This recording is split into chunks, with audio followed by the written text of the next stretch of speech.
Get ready, music lovers at Wayback USA. We're taking a trip back to 1966, a year that was starting to see a shift in the music industry. No long intro here, we're diving right in. We're kicking things off with Soul and Inspiration by the Righteous Brothers. This track showcased the duo's signature blue-eyed soul sound, a term that sparked debates about cultural appropriation before it was even a buzzword.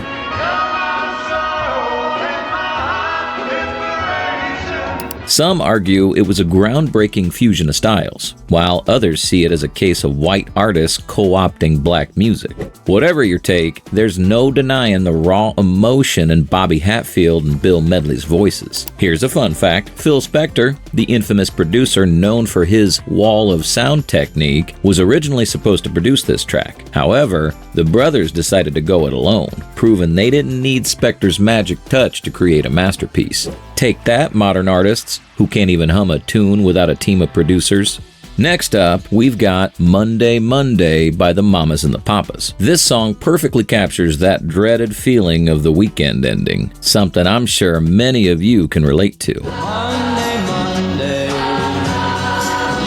so good to... Unless you're lucky enough to be retired. But let's be real, even in retirement, Mondays still have a way of sneaking up on you, don't they? Interestingly, Denny Doherty, one of the group's lead vocalists, initially hated the song. He thought the lyrics were nonsensical. But hey, sometimes nonsense sells. Just look at today's pop charts. This song went on to win a Grammy for Best Pop Performance by a Duo or Group with Vocal, proving that even band members can be wrong about their own music. Moving on to a soul classic, When a Man Loves a Woman by Percy Sledge. This raw, emotional ballad is a far cry from today's auto-tuned love songs.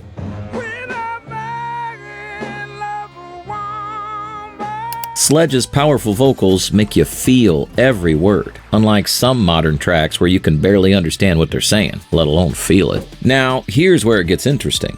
Sledge improvised the lyrics during the recording session, basing them on a song he used to sing as a kid called Why Did You Leave Me, Baby? The melody? That came from the band members, Calvin Lewis and Andrew Wright, who Sledge later credited as co-writers. Imagine that level of spontaneous creativity in today's overproduced music industry. Alright folks, if you're loving this trip down memory lane, hit that like button faster than a 1960s teenager running to buy the latest 45. And hey, share your own memories of these songs in the comments. Did you slow dance to Percy Sledge at prom? Did you blast the Mamas and the Papas while cruising in your first car? Let's keep the nostalgia flowing. Now, let's class things up a bit with Strangers in the Night by the one and only Frank Sinatra. Old Blue Eyes himself showed us how to croon about a love at first sight long before dating apps made it as easy as swiping right. Strangers in the night, exchanging glances. This song marked a comeback for Sinatra, proving that true talent never goes out of style. But here's the kicker. Sinatra initially hated the song. He called it a piece of crap and the worst effing song I've ever heard. I'm sparing you his actual colorful language, yet he recorded it anyway and it became one of his signature tunes. Goes to show, sometimes the suits know best, a concept that might make some of our modern, self-produced artists squirm. Switching gears to something a bit grittier, we've got Summer in the City by the Lovin' Spoonful. This track perfectly captures the sweltering heat and buzzing energy of a city in summer.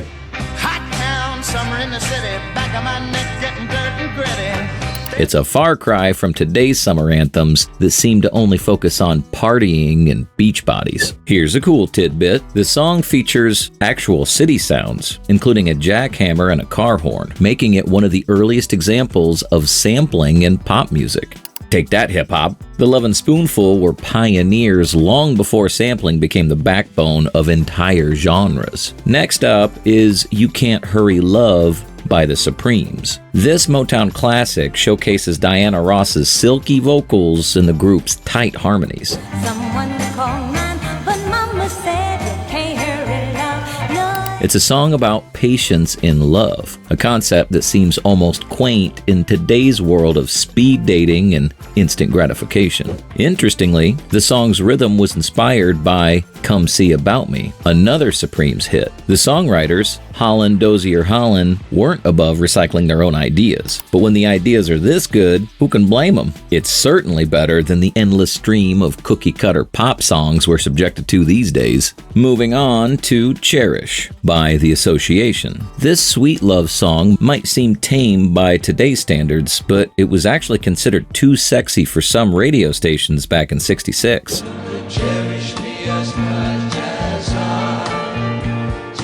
Imagine that. A song gets censored for using the word cherish too many times. These days, you'd be hard-pressed to find a pop song that doesn't make you blush. Fun fact, The Association was one of the first bands to use the Moog synthesizer on a pop record. They were pushing the boundaries of music technology long before every bedroom producer had a virtual studio on their laptop.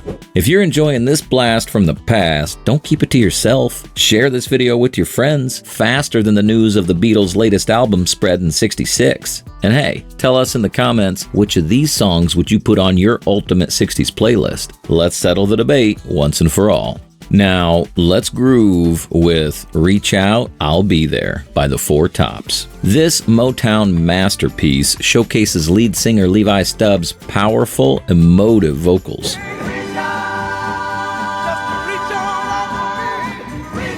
It's a far cry from today's auto-tuned, emotionless delivery. Stubbs sounds like he's literally reaching out through the speakers, unlike some modern singers who sound like they're barely reaching for the microphone. Here's something that'll blow your mind. Stubbs was actually singing at the top of his range, almost shouting the lyrics. Producer Barry Gordy wanted him to sound urgent. Try to find that level of passion and urgency in today's overproduced pop landscape. I'll wait. Switching gears, we've got Poor Side of Town by Johnny Rivers. This soulful ballad tells a story of class divide and love, themes that are sadly still relevant today. Back, baby, to the poor side of town. It's a far cry from the materialistic lyrics that dominate much of today's pop charts. Interestingly, this was Rivers' only #1 hit on the Billboard Hot 100. It just goes to show that sometimes all it takes is one great song to cement your place in music history. No need for a constant stream of disposable singles like we see today. Back to Motown with You Keep Me Hangin' On by the Supremes. This track showcases a grittier, more assertive sound for the group.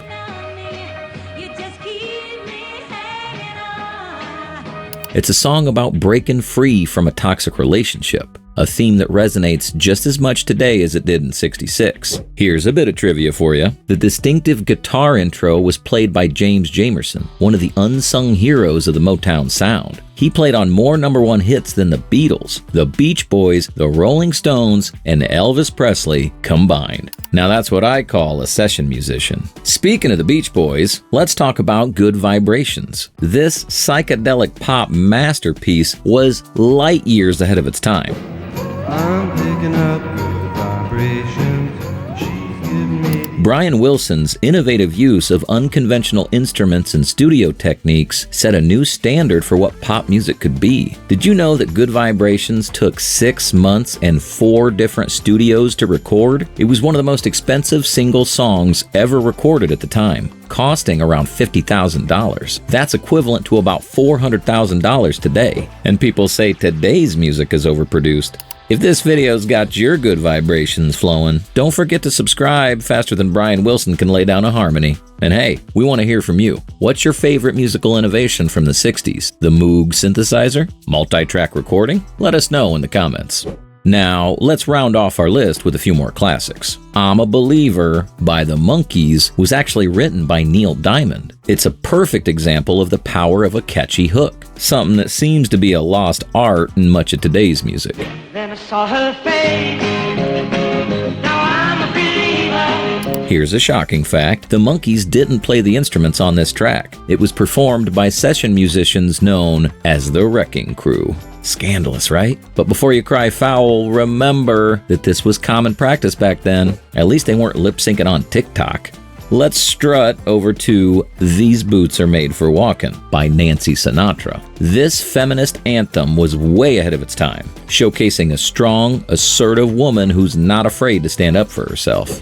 These boots are made for walking, and that's just what they... It's a far cry from some of today's pop songs that seem to prioritize style over substance. Interestingly, the distinct bass line was played by Chuck Berghofer, who was instructed to slide down the E string of his double bass, stopping on each fret. This created the song's iconic walking bass sound. Talk about creative instrumentation. We're nearing the end, folks, but we can't forget Daydream by the Lovin' Spoonful. This laid-back, whistle-heavy tune is the perfect antidote to today's frenetic pop landscape. What a day for a daydream. What It's a reminder of a time when music could be simple, catchy, and still top the charts. Fun fact, the whistling in the song was performed by the band's bassist, Steve Boone. He claims he was terrible at whistling and it took him 39 takes to get it right. Imagine spending that much time on something as simple as whistling in today's rush-to-release music industry. Last, but certainly not least, we have California Dreamin' by the Mamas and the Papas. This harmony-rich folk rock classic captures the allure of Golden State and the restlessness of youth.